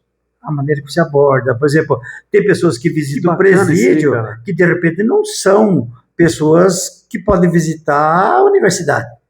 Falar para universitários. Já é outra. Exatamente. De repente, tem pessoas que têm aquela afinidade com o estudante. Então, chega lá, de repente, eles fazem até culto nos intervalos da universidade. Leva um violão, uma coisa e tal. Isso é a capelania universitária que proporciona. Então, é ensinado pessoas ao momento certo. Isso seria bom ter para os jovens. Por quê? Porque eu estava vendo uma reportagem que quase 50% dos jovens cristãos que ingressam na faculdade, eles acabam se perdendo lá. Exatamente. né? Então, aí o que acontece? Ele tem que ter uma base. Já sair daqui, de casa, da igreja, com uma base, por isso eu até lamento, né, a nossa mocidade, a juventude. Poucos que participam de teologia, poucos. Mas é fundamental, fundamental. Isso. E são os obreiros de amanhã, são os obreiros de hoje mesmo. Né? Agora, eles estão indo para uma universidade. O risco que eles correm de se perder lá, numa hora, num momento de um confronto. Justamente. Sabe? Hoje, tantas ideologias... Ou ele vai ficar calado, ou ele vai aceitar. Exatamente. Hoje, diante de tantas ideologias, aí você chega a enfrentar... Sabe aquele filme lá, Deus não está morto? Deus não está morto. Rapaz, o cara tem que ter o preparo para você confrontar um professor ali. Esse filme aí é verdade. O cara com uma ideologia preparada lá como professor, se o aluno não tiver uma base, ou ele se cala, ou ele se perde. Ou ele se cala... Ou ele se perde. Ou ele confronta. Se ele tiver bagagem, se ele tiver base, ele vai confrontar. Né? Ele vai confrontar. Rapaz, isso aí. Mas esse curso está para ser quando aí? Esse ano ainda? Ou final do ano? Da capelania? Não, nós queremos iniciar em breve. Eu já estou com uma turminha de uns 10 alunos aí já inscritos, sabe? Que legal. Só porque, né, a gente priorizou uma turma de teologia que estava meio que me pressionando para me começar, e aí a gente começou com essa turma ali. Não, mas eu quero ver se dentro aí de uns nem 30 dias a gente já inicia, já formaliza isso. Legal, e a importância... E a duração é pequena. É pequena? Pequena, 2 meses. Olha só. 2 meses. Mas tu sai dali... Não, sai dali com certificado, carteirinha de capelão. Olha só. Sabe, que dá direito a visitar presídio, hospitais, universidade, a carteirinha reconhecida. Porque no teu estudo da capelania, tu já vai reconhecer quem... eu gosto de presídio, não, eu gosto de estar lá com os jovens, ali não, eu gosto de estar nos hosptais. Ali tu já vai direcionar. Sim, você dá ênfase, né? Exato, você dá ênfase mais essa área, né? Com certeza. Apesar da abordagem, abordar todas as áreas da capelania, né? Militar, legislativa, né? Mas vai ser focado em hospitalar, prisional, universitária, todas as áreas. Porque, querendo ou não, tá muito difícil entrar hoje nos órgãos públicos, né? Tanto colégio, faculdade, hospitais, né? Então, a importância de você, né, tá se capacitando para isso, se gosta disso, se capacitar para isso, é muito importante. Muito importante. É muito importante. Aí, como eu tô falando... eu aprendi tal básico aqui, vou lá no hospital. Não, meu filho, vai ter uma regra aqui. Mas se tu fazer o estudo da capelania, tu já vai saber como abordar, como chegar para conversar com a atendente ali e tal, né? Tudo isso. Com certeza. E precisa. É um preparo, né? Assim como na teologia, é um preparo para você fazer a obra de Deus, a capelania da mesma maneira. Então tem pessoas que de repente não tem aquela vocação, não serve que tem uma vocação para pregar no púlpito, mas ela tem aquela vontade de visitar, de falar para doente. Prepara, faz um preparo ali, sabe? Vai lá, vai fazer a obra. E é por isso que eu digo, tem muita gente perdida na igreja, né? A igreja é uma infinidade de coisas para te fazer, né? Tem coisas que a gente não vê mais hoje na igreja, né? Que antigamente a gente via bastante. Pessoas que cuidavam dos carros, hoje não tem mais. Pessoas para ficar na portaria para atender as pessoas, é raro. Isso é verdade. Né? Então são coisas assim que as pessoas almejam, às vezes são chamados pequenos, mas que a Bíblia diz que é um corpo, né? Na verdade, pastor, alguns querem um cargo, mas não querem a carga. Repete, como é que é? Eles querem um cargo, mas não querem a carga. Porque todo cargo tem uma carga. Tem uma carga. Tem uma carga. Tem. Você quer ser professor? Pois é, tu é professor, mas não tem uma carga. Tem que estudar mais. Eu te falei, você deixa a família, sabe? Os domingos que eu vou para Calmon lecionar. Após eu sair de manhã, volto à tarde. Volto corrido para participar do culto à noite. Às vezes não dá tempo de vir cansado, sabe? Porque eu dou para 2 turmas, né? De manhã e à tarde. Almoço dentro do carro, qualquer coisa lá. Cara, não. É a carga, sabe? É a carga. Então, e aí você tem obreiro aprovado, outro curso, nós temos juiz de paz, tem um juiz de paz também, todos com certificado e carteirinha, sabe? Para celebração. Até para velório, tudo, né? Sim, cerimônia. Pode fazer.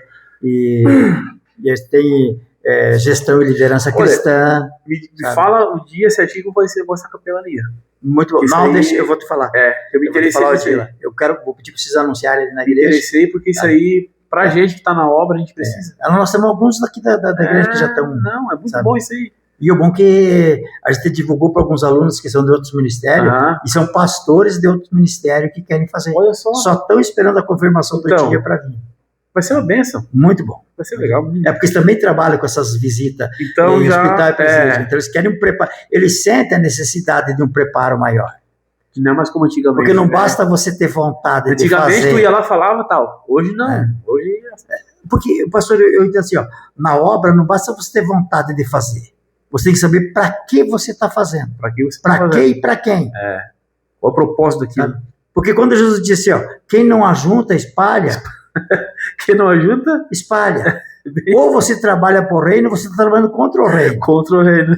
Então, se você não está edificando, de alguma maneira você está Atrapalhando. atrapalhando. Até ficar parado você está Ah, atrapalhando. Jesus, Né? Então é preciso que a igreja se mova. Se move. Movimento, né? Se movimenta. Movimento. Se movimenta. Né? Então ela precisa procurar fazer algo. Ah, não, isso me chama atenção, eu preciso me dedicar, eu preciso me preparar. É aperfeiçoar. Aperfeiçoar. É o aperfeiçoamento dos santos, que a Bíblia fala. Né? Então a igreja precisa se aperfeiçoar para poder. É a mesma coisa a pessoa músico, né? Ah, eu toco um violãozinho. Tá, mas tá tudo bem, tu quer tocar o violãozinho? Mas tá pegando as cifras, tá estudando. Sim, É preparo. porque tem pessoas que tocam violão, mas tem pessoas que fazem a gente viajar, não é verdade? Até esses dias teve acho que foi num culto que teve aqui na igreja, foi o culto raiz, eu acho que foi o culto raiz, meu irmão com uma viola ali, rapaz do céu, foi, o poder da igreja caiu. Olha aí. Por quê? Ele Prepara. se preparou, Prepara. né? Prepara. Preparou pra isso. Todas as coisas. É isso aí. Vamos bate-bola? Bora. Não, 1 hora já deu 1h30 já de Olha. podcast. E nós estávamos nervosos antes de Tá entrar. nervoso. Tá nervoso. A minha esposa aqui nos bastidores, ó, fica mais reto, fica mais. A gente vai ficando nervoso, Vai né? ficando tenso, né? Vai ficando tenso. Vai ficando tenso, né? Eu tava preocupado. Esse bate-bola aqui é bem rapidinho, é bem rápido. Eu falo, tu responde, pode ser? Pode. Vamos lá então. Um versículo que te define 2 Timóteo 2,15. sobre. Procura apresentar-te a Deus aprovado, como obreiro que não tem do que se envergonhar e que maneja bem a palavra da verdade. Um momento marcante no teu ministério. Eu acho que foi a primeira turma de teologia formada em General Carneiro. Olha só. Rapaz, aquilo me deixou muito alegre. Olha Sabe, aí. eu acreditei, eu vi a alegria dos alunos, e aí eu digo, eu acho que eu estou no caminho certo. Eu acredito que Deus, é por aqui que eu vou caminhar. Que legal. Uma palavra que resume sua missão. Eu acho que perseverança. Eu acredito que perseverança. Perseverança? Porque você tem que ser perseverante. Para Em fazer tudo, esse né? trabalho, você tem que ser perseverante. É. Tem críticas? Tem rejeição? Tem.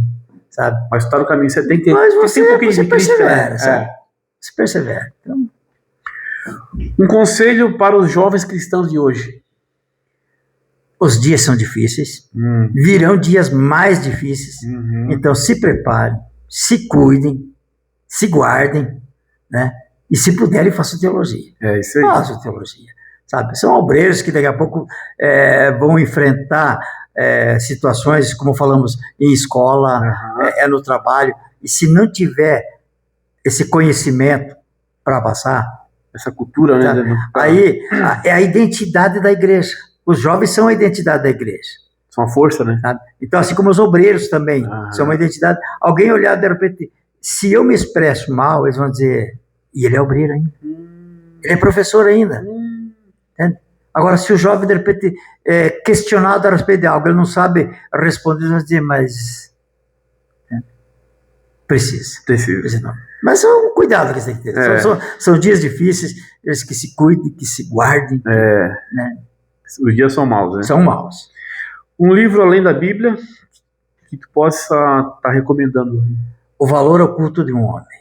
O valor? O Valor Oculto de um Homem, de Gary Smiler e John Trent, publicado pela CPAD. Muito bom, muito bom. Ele vai ensinar sobre Isso que eu ia perguntar, ele fala sobre o quê? o homem manusear 2 espadas, Olha aí.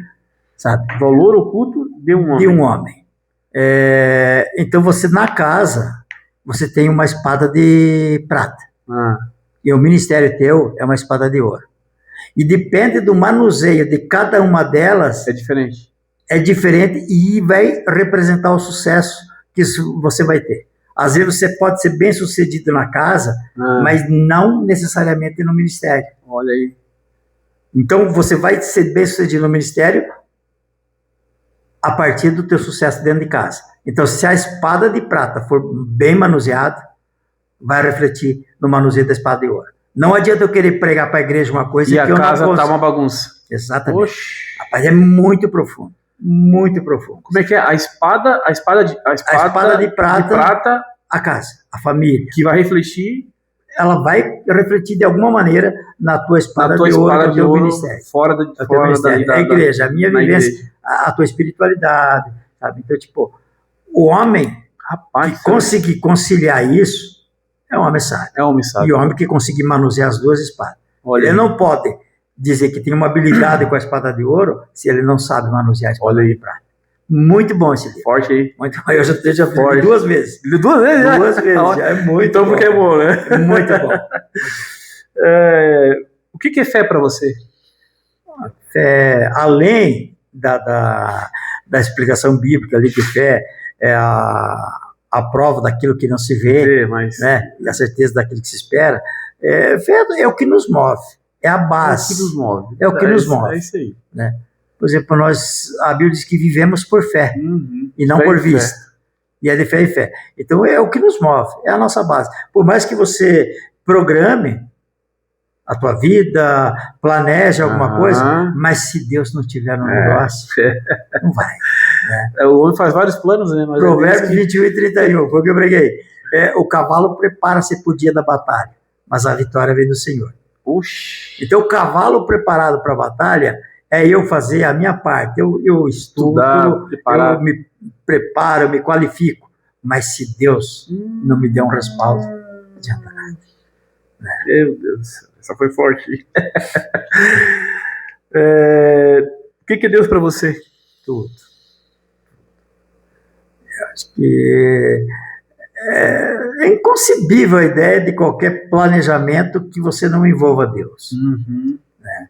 Então, Deus é tudo, é inexplicável a maneira como você possa entender Deus, mas você não vive sem. É o ar que você respira, é o movimento que você faz, é tudo. Família. A família é a base. Família é a base, né? Então, por mais que você... Eu sempre digo assim, houve tempo que eu fiz alguns negócios e não fui muito bem sucedido. Eu digo, mas graças a Deus que a mulher estava lá na casa, como que segurando a corda. É como se eu fosse um balão e foi soltado, mas a corda ficou presa, sabe? Eu dei uma viajada, fiz um negócio muito mal, né? Mas ela estava lá na casa, segurando a corda. É que a mulher vê coisa que a gente não vê às vezes. Exatamente. Então, e nesse livro, O Valor Oculto do Homem fala sobre isso. Fala sobre isso. Então, a importância de você ter uma mulher que... Esse livro é CPAD? CPAD, publicação do CPAD. Aqui para ele comprar. Vou baixar pelo... Isso, muito bom. Um conselho para quem está cansado da vida. Tem muita gente cansada da vida, né? Cansada. Olhar para Deus, olhar para cima. A Bíblia diz que o nosso socorro vem dos céus, vem do Senhor que fez os céus e a terra. Frustrações, decepções, todo mundo passa. A Bíblia cita personagens de pessoas que cansaram, pensaram em tirar a vida, em parar, né? Mas Deus sempre providenciou um resgate de alguma maneira. Então, quando você não olha para o homem, o problema dessas pessoas que param e cansam, e se decepcionam porque depositaram confiança no homem. Né? E eles vão se frustrar, de alguma maneira eles vão se frustrar. Querendo ou não, a gente vai falhar. Exatamente, porque eu não tenho uma capacidade e uma estrutura para tudo que meus filhos precisarem, alguma coisa vai fugir do controle. Mas quando eles acreditarem que Deus está acima de tudo, né, e isso se aplica para qualquer um. Para qualquer coisa. Para qualquer coisa. Tem algum sonho que tu não realizou ainda no ministério ou não? Olha, é um sonho basiquinho. Tu foi evangelista, né? Evangelista. Evangelista, né? Mas eu acredito assim, o meu maior sonho é ver uma igreja dedicada assim Na palavra. na palavra, no estudo, voltada, sabe, priorizando a questão do conhecimento mesmo, sabe? Desde criança, é ministério infantil, é palavra mesmo, sabe? São crianças que você estuda a Bíblia, eles vão para casa lá debatendo com os pais, falando de historinhas bíblicas, sabe? O meu maior sonho é ver uma igreja, sabe? Eu acredito que vou viver ainda. Vou viver para ver uma igreja que ame o conhecimento da palavra. O que adoece as pessoas hoje na tua concepção? Eu acredito que isso é quando pessoas veem mais necessidades do que prioridades. Como é que é? Necessidades? Necessidades em vez de prioridades. Olha só. Sabe? Eles priorizam ou eles correm atrás de coisas necessárias, para eles necessárias, mas que não são priorizáveis. Sabe? Então, por exemplo, o que eu preciso hoje, a minha família precisa, é urgente, é necessário. Sabe? Se dá para adiar, prioriza alguma coisa ali, um momento de família, ou uma viagem, sabe? Não tem preço. Hoje tem pessoas que perderam o foco. Eles perderam o foco nesse sentido assim, ó, aquela cobiça ou aquele desejo de adquirir, de ter mais, foram esquecendo de quem são. Perder a identidade. Perder a identidade. Com isso, perder a identidade. Né? Famílias que se desestruturaram porque, de repente, o pai só pensou no trabalho, esqueceu, né, que tem filho dentro de casa que precisa do afeto. Eu gosto muito daquela historinha do filho que perguntou ao pai, ele sempre ganhava uma mesada, né? Uma mesadinha, um pouquinho, uns trocadinhos, e ele foi guardando. E aí ele sempre queria que o pai perdesse o dia de emprego para ficar com ele, para brincar. Aí ele disse, pai, quanto que o pai ganha por dia? Aí um dia o pai dele falou para ele que era tanto. Ele pegou, foi lá, juntou as moedinhas e disse, ó, pai, ainda está aqui, hoje o senhor vai ficar comigo, eu vou pagar o dia de trabalho do senhor para o senhor ficar comigo. Quebrou o pai. Quebrou o pai. Então, de repente a pessoa só olha uma coisa e esquece de que família é convívio, é afeto, né? É afeição. Então, e hoje, se tu não priorizar a família, lá na frente tu perde, né? Não tem. A família já fala, ensina a criança, né? No caminho. Exatamente. E a família é a base. Então, por mais que você possa fazer até um negócio mal feito, não sair bem sucedido, mas é a família que vai te dar a estrutura. A partir do momento que você perder o apoio da família, já era, né? Já era. Então, pode sentar lá embaixo. Qualquer homem bem sucedido no ministério é porque ele tem uma família. Ele tem uma família estruturada. Porque não tem ministério que se sustente sem família. Sem uma família. É verdade. Até hoje eu não vi. Não tem. Então, uma pessoa só consegue desenvolver alguma coisa para Deus a partir do que ele faz dentro de casa. Rapaz, hoje foi aula, hein? Gente, nós conversamos então aqui com o evangelista João Lemos, né? João Batista Lemos, né? O Batista vem do que? Do teu pai? Não, é nome. É nome mesmo. João Lemos é teu pai? Exatamente. Lemos é o pai. Então tá. Ele que estudou aí na Triblu, FAES, Refedim, também bacharel pela Unissa, é isso, né? Isso. Conversamos com ele hoje sobre teologia, sobre a palavra de Deus, né? Então foi um bate-papo aqui muito bom, muito agradável. João Lemos, foi um prazer ter te entrevistado aqui, já era para nós ter, né? Mas deu alguns problemas aí, né? Mas para tudo tem hora certa, né? Prazer foi meu, pastor. Prazer foi meu, né? Fico grato pela oportunidade e por você até abrir a porta para mim poder falar da Lutron. Amém. Né? Falar da Lutron. Na realidade, ele que patrocina nós aí também, a TV, né? Sim, com o maior prazer a gente faz isso. Né? E uma oportunidade que a gente tem de estar divulgando o nosso trabalho. Né? Divulgando o trabalho, a gente acredita que Deus vai nos dar mais turmas em outros lugares, outras igrejas. Né? A gente tem um sonho, tem uma meta aí de esse ano abrir mais algumas turmas ainda, né? Então a gente está focado, orando, pedindo direção, mas a gente entende assim, a gente não atropela. As coisas de Deus, no tempo de Deus, vão acontecer. As coisas de Deus vão acontecer. Então eu já cheguei a orar para dizer, meu Deus, passou alguns meses e eu ainda não abri, eu não abri turma de teologia. e comecei a preocupar de que eu tinha um sonho, tinha uma meta. Aí, de repente, abri uma turma aqui, já está se formando outra Olha aqui, aí. sabe, aqui na cidade mesmo, já estamos em formação num outro ministério, uma outra turma de teologia, sabe, os obreiros de lá mesmo. Muito bom. Deus é fiel. Deus é fiel. O que eu tenho para dizer, Deus é fiel. Deus é fiel. Deus é fiel. Gente, acompanhe nós na rede social, tá? A gente está com 1.059 inscritos lá no YouTube, então a gente, né, deseja chegar aí a 2K até o final do ano aí, mas para isso você precisa entrar lá no YouTube, tá? Se inscrever e também ativar o sininho, tá bom, gente? Agradecer a tua participação aqui, irmão Joleno. Eu sei que tu é um homem muito compromissado, trabalha, enfim, né, viaja bastante, né? E tirou esse tempo aí de qualidade para nós estar conversando aí com o nosso pessoal aí das nossas redes sociais. Gente, vamos para nossas redes sociais, tá? Facebook, Instagram, TikTok, Spotify, YouTube. Temos muitos conteúdos lá para você estar assistindo. Eu gosto de assistir corte. Então tem lá um pessoal para assistir corte. Eu gosto de só ouvir. Aí é o Spotify, mas aí a gente ainda entrou no Spotify, tá? Mas vamos entrar a partir aí do mês de outubro, por aí. A gente está arrumando estúdio aqui, não dá tempo, né? Então a gente tem que baixar todos os episódios de vídeo para áudio, né? Então isso demanda bastante, né? Então fica acompanhando nós aí nas nossas redes sociais, né? Temos aí a Mulheres que Empreendem com a pastora Bianca, né? Tem trazido pessoas aí da cidade para falar sobre empreendedorismo, e tá abrindo uma porta aí, cara, assim, que pessoas que não são evangélicas estão vindo hoje na segunda-feira. Bom, isso é benção. Estão vindo na segunda-feira. Então isso já traz um resultado tanto para a igreja, né? É um chamarisco, né? Sim. Pessoas que não são evangélicas, às vezes vêm aqui, bate um papo sobre a sua empresa, empreendedorismo, e acaba, meu Deus, eu vi tanto tempo aqui nessa igreja, agora mas vou voltar de novo. São formas de evangelismo. Forma de evangelismo, né? E vai entrar mais outras programações aí, não vou dar muito spoiler, né? Mas continue aí na RWTV, conectando pessoas, histórias e ideias.